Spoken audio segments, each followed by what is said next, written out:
Hello and welcome to another episode of Giant Monk Plays Lonely Mountains Downhill. We're just completely stumped, hence the previous episode's name. Just no idea of where this resting spot is. Obviously I know how to find them. Like we found the desert ones pretty easily, if I do say so myself. We found them within like 24 minutes of footage. But this one, you know, it's just they really did a good job hiding this one. So, you know, who's to tell them that they're doing it wrong? You know, this little game of hide and seek is giving the game life while this patch needs to come out already and fix this game for me. Otherwise, we're not going to be able to 100% it until later on in the future when it's fixed. But yeah, hope you're doing well. Hope things are going good for you. It's probably like you're almost there. Your first week back at work, your first week back at school, something like that. If you're in university or in college, whatever you call it in your area, you know, hope that's going well. Actually, you're probably not back yet. Hate to say it to anyone that's listening that's in college, or that's in high school rather. Colleges get a longer break than you. But to be honest, they probably need it more.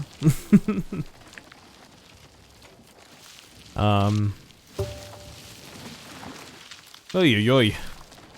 I was just thinking about the one conversation we were having about the blinkers and the traffic stuff, but also like the cutting people off in traffic, because today I cut it really close to getting to work on time, and I realized, like, the reason why everybody's cutting off people is because you gotta be aggressive in America, in our current state of America, where aggression is paid with respect. You gotta take initiative. You gotta be aggressive. You gotta be the one who shows that they want it more, and that's honestly that just shows completely when it comes to how people drive. You know, you gotta, nothing is given. You know, everything is earned, which people seem to just use that and put people's lives in danger and all that yada yada. And I'm not discounting the safety issue of, you know, of being an aggressive driver. Because you got to be aggressive and defensive. It's if you don't drive, then I'm probably putting you off of it. Like, driving is kind of like it's a blessing and it's very much a curse. Like, you'll see a side of yourself that you have not seen anywhere else except for playing like maybe competitive League of Legends or Overwatch, and you need 10 SR and you lost 3 matches in a row, so you're just like yeah, it's a whole nother animal when it comes to trying to figure that out. Hold on, is this it? This isn't it. Did we just go into the water? I don't know, man. But yeah, so aggression is paid off. You know why? I just went through orientation, and guess what? One of the main things they care about at my new job is just attendance, is getting there on time. If you're there on time every day, you're going to be more likely to be promoted and, you know, be sought after. And guess what being on time sometimes makes you have to do?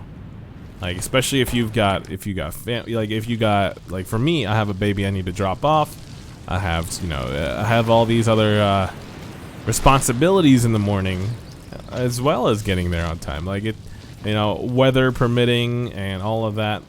You can't just, I mean, I could leave extra early every single day and get there, But it's one of the main corporate slash just I need job type thing.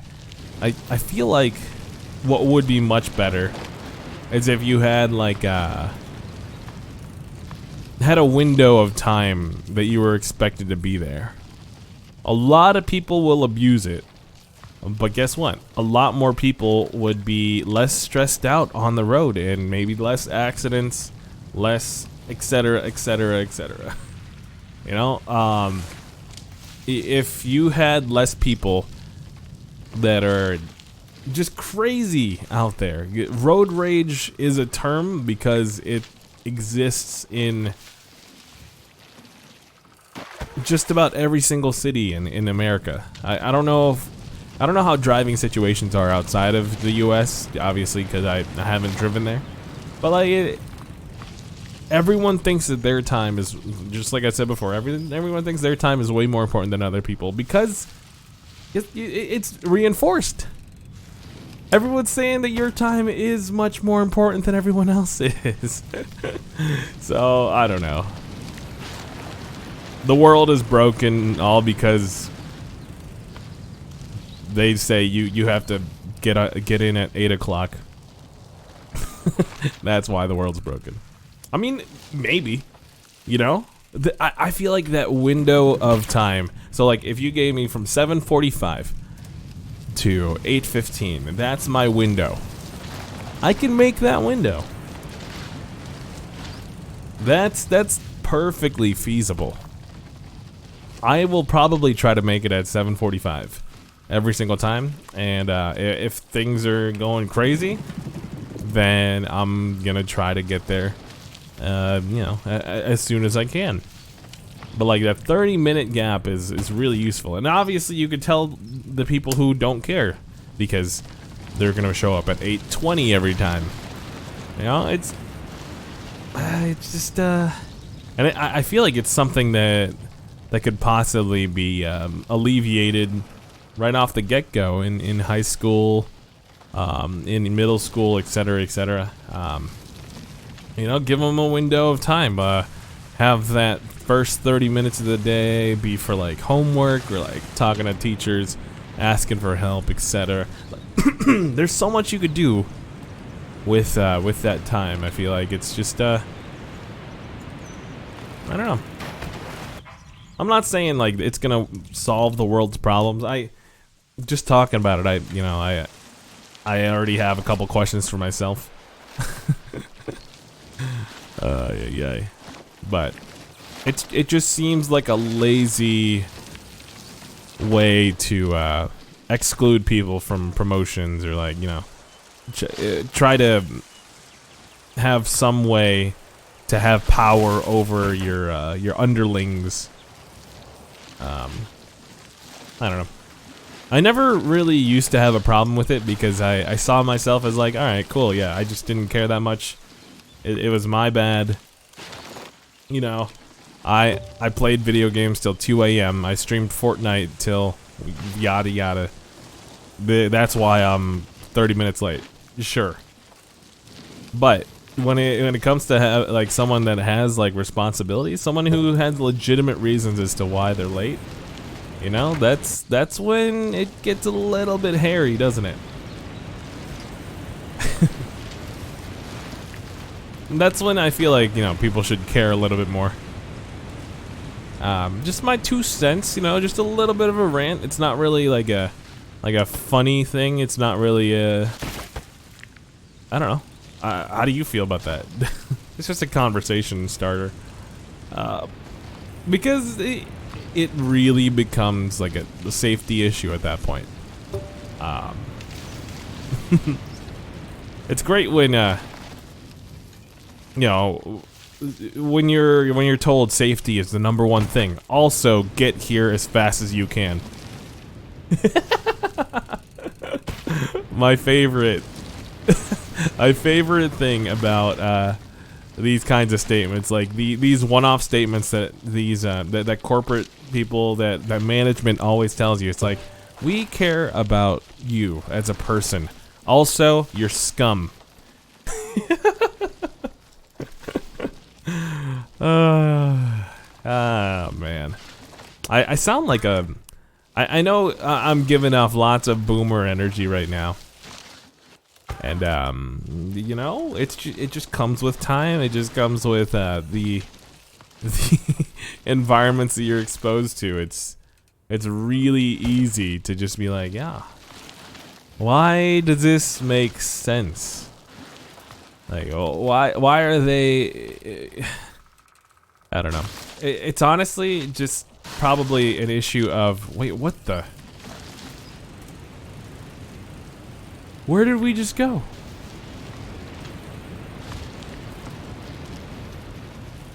We're on a different trail, I think. Awkward. I mean, honestly, like if we could find the nope. If we could find the safe spot or whatever, you know, that's honestly just my goal here. Just driving around, just making sure my eyes are peeled while I am ranting about management.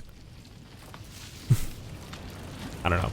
Maybe management is actually where I need to be, so I can propose these kinds of things. But you know what'll happen, right?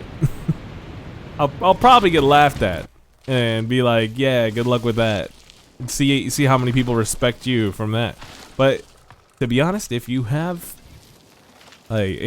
done the sifting, if you've done the hard part of like hiring people that are trustworthy, that want to work that want to do honest work for a day's living, you know, I feel like it shouldn't be that difficult. And again, I'm speaking from ignorance. I understand.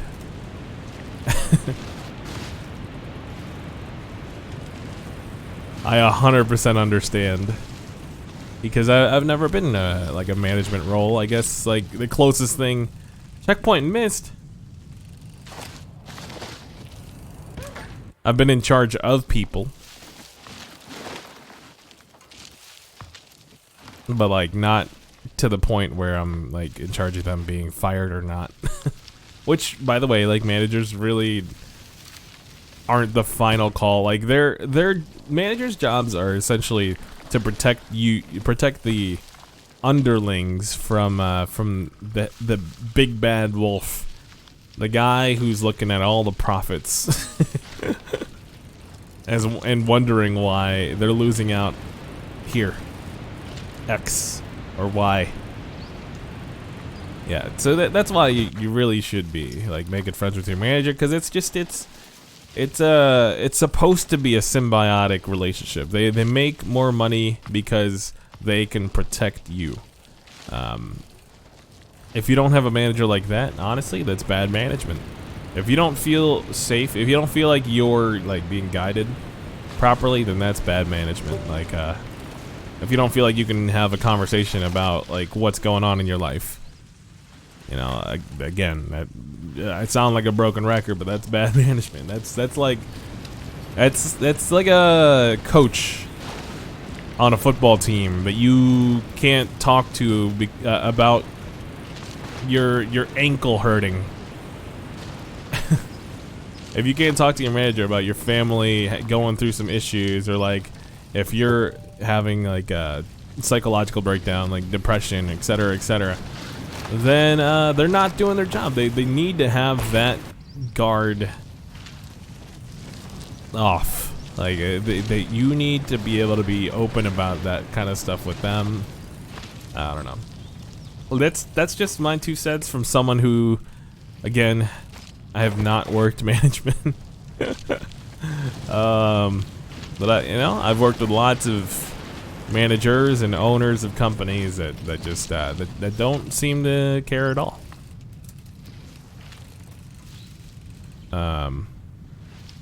Let's see. Why is the screen shaking like that? I'm confused. Was this a good enough rant for you?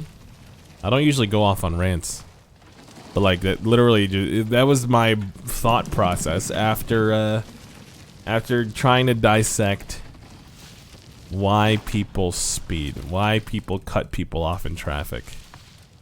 It's because they think they're better. It's because they think they're more important, and it's because they're being told by somebody above them that, you know, they need to be like the perfect person, so on and so forth. It's yeah, it's a vicious cycle, but it is the world we live in.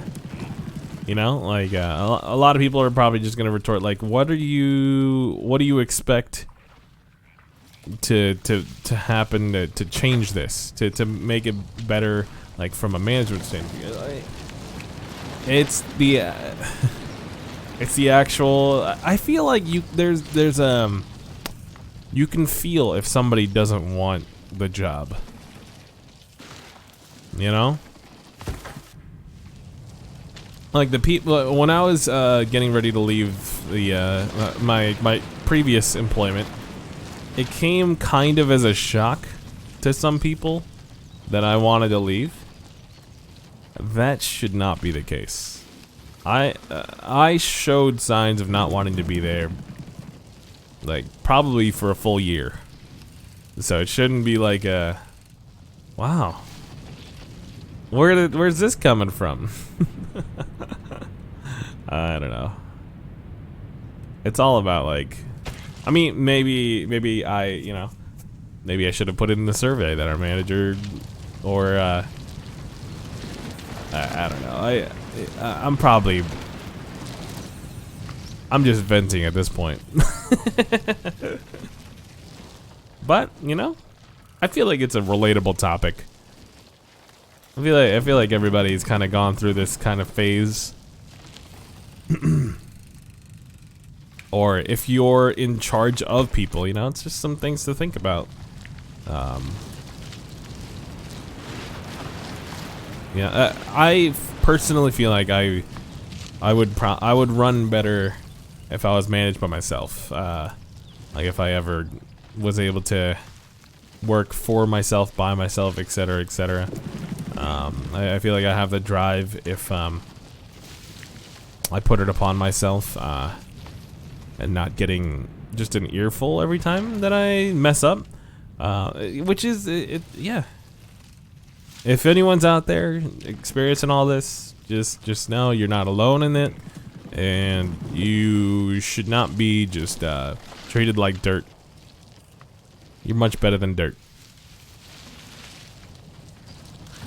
Let's see. I am dirt at this game though. This is like 2.5 videos, and I can't find this resting spot.